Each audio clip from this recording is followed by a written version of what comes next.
नमस्कार। स्वागत है आपका एपिसोड 8 में।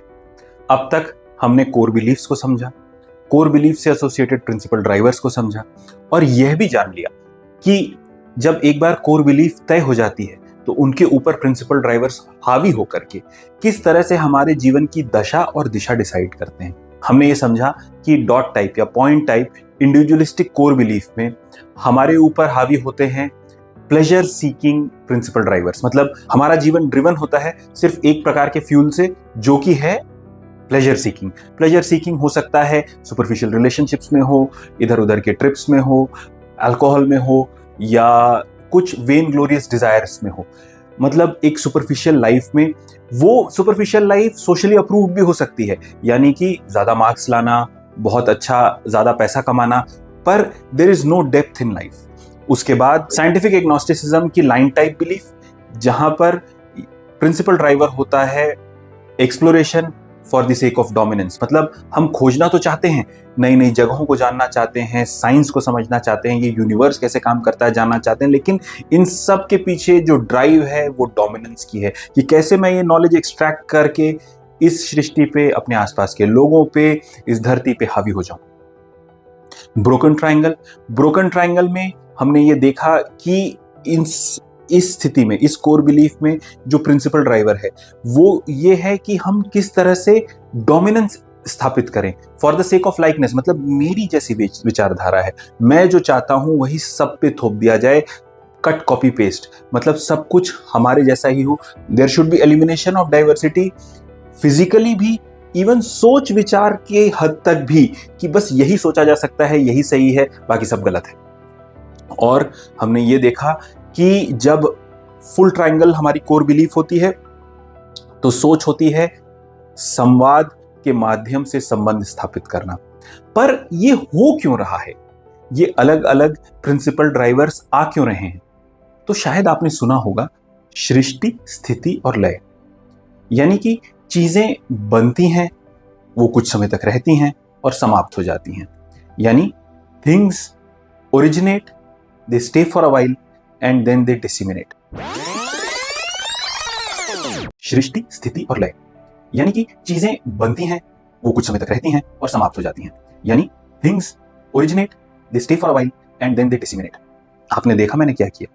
अभी जबकि ये तय भी नहीं हुआ है कि हम साइंस का नजरिया मानेंगे या वैदिक नजरिया मानेंगे या खुद ही कुछ और नया खोजेंगे, मैंने अपनी मर्जी का पॉइंट आप पर थोप दिया है।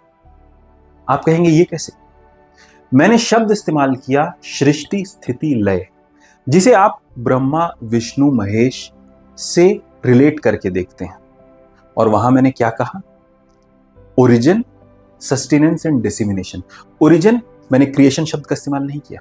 ओरिजिन यानी कि वो एक रैंडम एक्सीडेंट से आ गया। सस्टेनेंस मतलब ऐसे ही चल रहा है, एंड डिसेमिनेशन यानी कि अनइंटेलिजेंट डिजाइन से अपने आप एक्सपायर हो जाना या खत्म हो जाना। तो इसे कहते हैं सबवर्जन।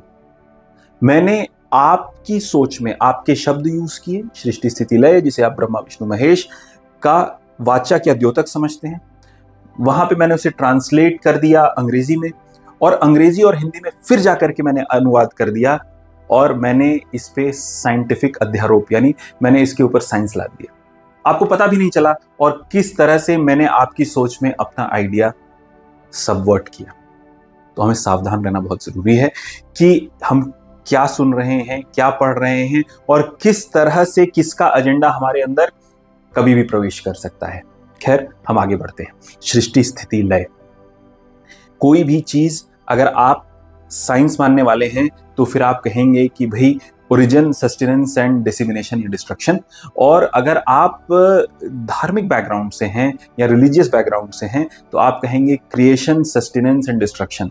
मतलब किसी ने, यानी ईश्वर ने या इस जगत के सृष्टा ने बनाया, उसे संभाला, यानी कि उसका पालन पोषण किया, और उसके बाद क्योंकि समय आ गया था तो उसका अंत किया। तो ये बात सृष्टि, स्थिति, लय तो हमें दिख रही है। ये हमें अपने आसपास के पेड़ पौधों, पशु पक्षियों में भी दिखती है। ये इनएनिमेट ऑब्जेक्ट्स जैसे कि किसी मैकेनिकल डिवाइस, इलेक्ट्रिकल डिवाइस में भी दिखती है। ये लिविंग एंड नॉन लिविंग हर चीज़ों में अलग अलग टाइम स्केल पे भी हमें दिखती है कि बड़ी बड़ी नदियाँ सूख जाती हैं, उनकी भी सृष्टि, स्थिति, लय होती है। बड़े बड़े पहाड़ ग्राइंड हो जाते हैं नदियों के बहाव से और हवाओं के कटाव से, तो उनका भी सृष्टि स्थिति लय होता है। हमारा अपना तो सृष्टि स्थिति लय होता ही है, ये हमको दिखता है और हमको पता है, दिस इज कॉमन एक्सपीरियंस। तो हम ये पाएंगे कि दिस इज बाय यूनिवर्सल या cosmic design. So there is this creation, sustenance and destruction जो सृष्टि में हर लेवल पे होता है। मतलब अगर आप फिजिकली देखेंगे तो गैशियस मासेस इकट्ठा होकर के वो स्टार्स बने, स्टार सिस्टम्स बने, उनके अराउंड सोलर सिस्टम्स बन गए, तो वो इकट्ठा होते गए। इकट्ठा होना और कॉम्प्लिकेट होना और इंटेलिजेंटली कॉम्प्लिकेट होना, तो ये आपको फिजिकल यूनिवर्स में दिख रहा है। लिविंग बीइंग्स में अगर आप देखें तो प्रोलिफरेट करना, रिप्रोड्यूस करना, अपने जैसा अपनी नेक्स्ट प्रोजेनी को बनाना। और आइडियाज की जगत में अगर आप जाएंगे तो आइडियाज का रिफाइन होना, फैलना, एक आदमी से दूसरे, दूसरे से पूरे समाज में फैलना। तो ये जब सस्टेनेंस वाली फेज होती है तो proliferation comes very naturally to the entire universe. This is by cosmic design, ये इम्बेडेड है यूनिवर्स में। ऐसा ही होता है चाहे वो आकाश गंगा से लेकर के पूरे कॉस्मॉस के स्केल पे हो, चाहे वो एक इंडिविजुअल और उसके अंदर के आइडियाज पे हो। सस्टेनेंस में this natural quality of proliferation exists. और प्रोलिफरेशन किस तरह का, मतलब अगर तो वो गैशियस मासेस है तो वो ग्रेविटी को यूज करके अपने आप को सॉलिडिफाई करके स्टार बनेगा। अगर तो वो कोई जीव जंतु है तो वो रिप्रोड्यूस करके अपनी नेक्स्ट प्रोजेनी बनाएगा। अगर तो वो आइडियाज है तो वो अपने आप को रिफाइन करेंगे, वो एक से दूसरे, दूसरे से चौथे व्यक्ति तक जाकर के फैलेंगे। तो इस तरह से प्रोलिफरेशन होगा। और प्रोलिफरेशन कोशिश करेगा कि जो आपके पास अवेलेबल है उसका बेस्ट यूटिलाइजेशन कैसे करें। तो जब आपके अंदर की core belief point type, dot type individualistic है, तो फिर सबसे easiest path to proliferation is pleasure seeking. मतलब हम छोटी मोटी चीज़ों, सुपरफिशियल चीज़ों में बाह्य आनंद, एक्सटर्नल हैप्पीनेस खोजना, जॉय राइड पे चले गए, दारू पी के आउट हो गए, ड्रग्स ट्राई कर लिया, सुपरफिशियल रिलेशनशिप्स कर लिए, एग्जाम में अच्छे मार्क्स आ गए, even that can be a high, समाज में बहुत सारा पैसा कमाया, कैसे कमाया उससे मतलब नहीं, या अच्छा भी कर लिया लेकिन एक टू डू लिस्ट जो समाज से मिली हुई है उसको टिक लगाते जा रहे हैं, अपना कुछ नहीं है। लाइन टाइप साइंटिफिक एग्नोस्टिसिज्म, यहाँ पे हमने तो पहले ही कह दिया है, हम मान के चल रहे हैं अपनी कोर बिलीफ में कि कोई ईश्वर नहीं है, जगत और जीव के बीच में कोई रिलेशन नहीं है। तो फिर यहाँ पे इस तरह की कोर बिलीफ को प्रोलिफरेट करने का सबसे अच्छा और आसान तरीका क्या हो सकता है कि हमने पहले ही बताया कि कोर बिलीफ अगर ये है कि ये रैंडम एक्सीडेंट से हुआ है और मैं यहाँ पे अगर सबसे इंटेलिजेंट हूँ, क्योंकि जगत सृष्टा तो है नहीं, जीव और मैं, जीव यानी कि मैं और जगत दिख रहा है और मैं ही सबसे ज़्यादा इंटेलिजेंट हूँ, तो मैं क्या करूँ, मैं हावी हो जाऊंगा इस जगत पे। और इस जगत पे हावी होने के लिए क्या करना है, मुझे इस जगत की वर्किंग समझनी है, यानी कि फिजिकल वर्किंग्स यानी फिजिक्स, केमिकल वर्किंग्स यानी केमिस्ट्री, बायोलॉजिकल वर्किंग्स, ये सब समझ करके इस नॉलेज को यूज करके अपना आधिपत्य स्थापित करना है इस जगत पे। ब्रोकन ट्रायंगल में इशू क्या हो रहा है कि हमने ये डिक्लेयर कर दिया है कि और ये मान लिया है कि the God, there is a creator God but he is a disinterested God. He, she, आप जो भी कहना चाहें, it, they, the God is the creator, God is a disinterested God, मतलब उसने बना तो दिया है पर इंटरेस्ट नहीं है। तो अब यहां पे क्या होता है कि इसको मानने वाले लोग चीजों को ऑर्गेनाइज तो करना चाहते हैं, अपने आप को बड़ा तो करना चाहते हैं, फैलाना तो चाहते हैं, पर स्टैंप ऑफ अथॉरिटी वो उसी गॉड से चाहते हैं जो उन्होंने डिक्लेयर किया है कि डिसइंटरेस्टेड गॉड है। तो यहां पे कॉन्सेप्ट आता है मैसोनिक कॉन्सेप्ट, यानी कि मसाया यानी मसीहा का कॉन्सेप्ट आता है कि भाई इस सृष्टि की, इस यूनिवर्स की एचआर पॉलिसी मेरे को पता चली है। मतलब कोई व्यक्ति आएगा, वो कहेगा कि मुझे ईश्वर ने सपने में या दर्शन दे करके ये बताया है कि जीवन और सृष्टि ऐसे चलेगी, मनुष्य का जीवन ऐसे किया जाएगा, इन 10 पॉइंट पे या इस 20 पॉइंट पे से जिया जाएगा। तो एक एचआर पॉलिसी होना जीवन की, सृष्टि की, और वो मुझे ही मिली है, तो वही सही है। क्योंकि अगर आप जानते हैं एक कंपनी में 2 नियम तो चलते नहीं। आप कहें कि मेरे पास भी एचआर पॉलिसी और इसके पास भी और इसके पास भी और इसके पास भी और सब अलग है, ऐसा तो संभव नहीं है। तो बाय डिजाइन जब हम God is a disinterested God यानी कि ब्रोकन ट्रायंगल की कोर बिलीफ रख लेते हैं अपने अंदर, तो फिर हमारे पास कोई ऑप्शन ही नहीं बचता, क्योंकि हम भी फैलाना चाहते हैं, ऑर्गेनाइज करना चाहते हैं, बढ़ना चाहते हैं, and with a stamp of authority. तो स्टैंप ऑफ अथॉरिटी तो क्रिएटर से ही आएगी, लेकिन क्रिएटर क्योंकि डिसइंटरेस्टेड है तो उसने किसी एक मसाया को ये एचआर पॉलिसी या सृष्टि के नियम किसी एक मसीहा को दे दिए हैं और वो मसीहा अब इसे आगे लेकर के जाएगा। तो यहाँ पे प्रॉब्लम तुरंत क्रिएट होती है बिलीवर्स वर्सेस नॉन बिलीवर्स की। मतलब आप या तो मेरी एचआर पॉलिसी या जीवन की पॉलिसी मानते हो तो आप मेरे क्लब में हो, और नहीं मानते हो तो फिर आपका जीवन खत्म कर देने में मुझे कोई तकलीफ नहीं है। तो ये आप देख रहे हैं किस तरह से religious violence, aggression, destruction and desecration of other civilisations की नींव सिर्फ इस एक सोच के स्तर पे रखे गए बीज से इस बात का अंकुरण होता है। और अगर आप फुल ट्रायंगल है यानी कि संबंध संवाद से, तो फिर क्या होगा? आप संवाद करना चाहते हैं। आप जानते हैं कि जगत सृष्टा ने ही जीव को बनाया है और जगत सृष्टा ने ही जगत को बनाया है, और जीव जगत और जगत सृष्टा के बीच में परस्पर संबंध है। तो निरंतर आप अपने जीवन में ऐसे मौके खोज रहे हैं। आप हर एक टर्न पे, हर एक मोड़ पे कुछ ऐसा करना चाहते हैं कि ये बात रीइंस्टेट हो कि जीव जगत और जगत सृष्टा के बीच में एक परस्पर संबंध है। तो इसके लिए आप क्या करेंगे? सुबह उठते ही सूर्य को आप प्रणाम कर रहे हैं कि भाई सूर्य है तभी तो पृथ्वी पे जीवन है। आप उसमें देव के दर्शन कर रहे हैं, उसको आप जल दे रहे हैं। इस जल से ही तो आपका जीवन है पृथ्वी पे, और ये सारा जीवन संभव हुआ है। उसमें भी आप देव के दर्शन कर रहे हैं। आपके घर के आगे चावल के आटे की रंगोली बन रही है जो चींटियों और कीड़ों को जा रही है। आपने उनको एलियनेट नहीं कर दिया है, आप उनको मार नहीं दे रहे हैं, लेकिन घर के अंदर भी नहीं बुला ले रहे हैं। You are not stupid. आप घर के बाहर ही उनका भरण पोषण कर दे रहे हैं, क्योंकि आप जानते हैं कि इस जगत में जगह सबके लिए है, आपके लिए भी है, तो उन कीड़े मकोड़ों और चींटियों के लिए भी है। आप चिड़ियों के लिए दाना रख रहे हैं, पानी रख रहे हैं, आप गाय और कुत्ते के लिए रोटी निकाल रहे हैं। Even poisonous creatures like snakes, उनको भी आप सेलिब्रेट कर रहे हैं, उनको भी जगह दे रहे हैं। आप अपने कल्चर में आप पेड़ों को डिवाइन मान रहे हैं, आप क्रॉप्स को सेलिब्रेट कर रहे हैं। ये सब क्यों कर रहे हैं? आप बेवकूफ नहीं हैं।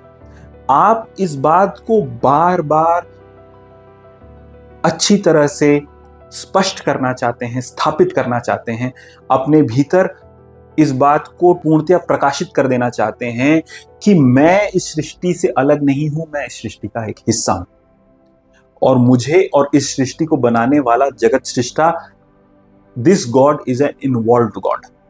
मतलब मेरा संबंध इस जगत के साथ भी है और इस जगत के सृष्टा के साथ भी है। तो इसीलिए इस जगत के सृष्टा के साथ आपका संबंध है। तो आपने सूर्य में भी भगवान देखा, आपने जल में भी भगवान देखा, आपने पेड़ों में भी भगवान को देखा, आपने अपने फसलों में भी भगवान को देखा, आपने भगवान को अन्य कई कई रूपों में देखा।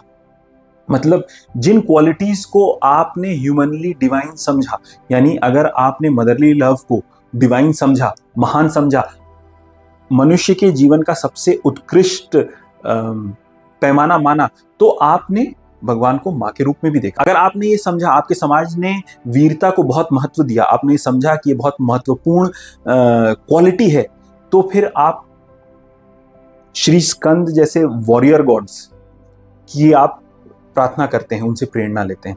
अगर आपने ये समझा कि मर्यादा यानी नियम कानून को अक्षरशः मानना, समझना, और उसके लिए अगर अपनी जबान दे दी गई हो, अगर अपनी बात कह दी गई हो तो मुड़ के ना देखना, अपनी बातों पे अडिग रहना, इस बात को, इस क्वालिटी को अगर आपने बहुत महत्ता दी तो भगवान श्री राम में आपने आस्था रखी। अगर आपने ये समझा कि सिर्फ लकीर के फकीर जैसे नियमों को मानने से बात नहीं चलती है, you have to be street smart at times, you have to be diplomatic. कई बार नियमों के उल्लंघन करने वाले दुष्टों से डील करते समय आपको भी नियमों को ताक पर रखना पड़ेगा। ये सब कॉम्प्लेक्स थॉट एंड बिहेवियर को अगर आपने महत्ता दी तो आप भगवान श्री कृष्ण के स्वरूप का चिंतन करेंगे। मैं कभी भी ये नहीं कह रहा हूं कि these gods, these creations are mythological, जैसा अंग्रेजों ने हमारे साथ किया। ये तो हमारा इतिहास है, इतिहास, ये ऐसे ही हुआ, this is our documented history. लेकिन मैं आपको ये समझाना चाह रहा हूं कि कल को अगर कोई आपसे पूछे कि अरे तुम्हारे धर्म में इतने सारे भगवान क्यों, तो यू शुड अंडरस्टैंड कि जब आप डायलॉग करते हो, आज हम एपिसोड 8 में चल रहे हैं, हमने इतनी सारी बात कर ली और अभी तक हम सिर्फ अपना प्रसंग रख रहे हैं, मतलब हम सिर्फ प्रीफेस भी नहीं कर पाए हैं।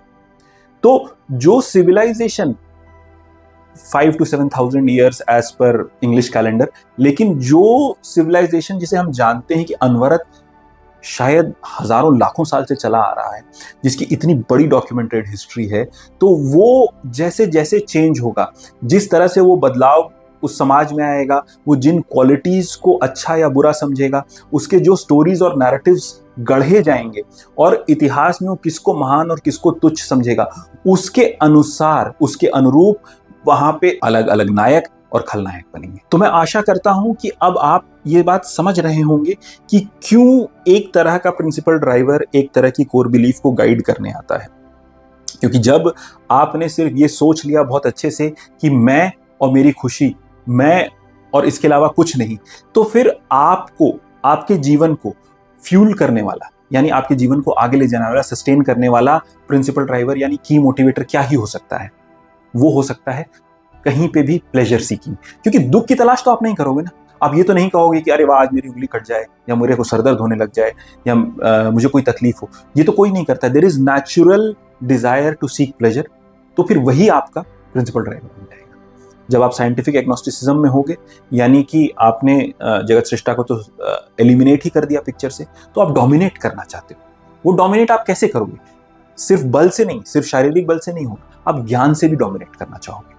जब ब्रोकन ट्रायंगल हो गया, जब आपने माना कि God, there exists a God, there is a, ये सृष्टि क्रिएटेड है लेकिन God is a disinterested God, तो फिर आप गॉड बैक्ड सील के साथ कि भाई ईश्वर ने मुझे ये दिया है और तुमको नहीं दिया है, तो मानना है तो यही मानना पड़ेगा।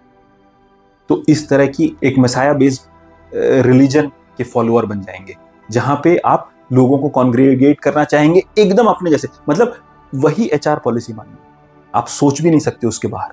तो आप लोगों के थॉट प्रोसेस, उनके बिहेवियर को अल्टर करके, चेंज करके लिमिट करना चाहोगे अपने जैसे में, टू क्रिएट लाइकनेस। और जब आप फुल ट्रायंगल हो, यानी जीव जगत और जगत सृष्टा के बीच निरंतर रिलेशन क्रिएट करना चाहते हो, तो रिलेशन कैसे क्रिएट होते हैं? बात करके, संवाद करके।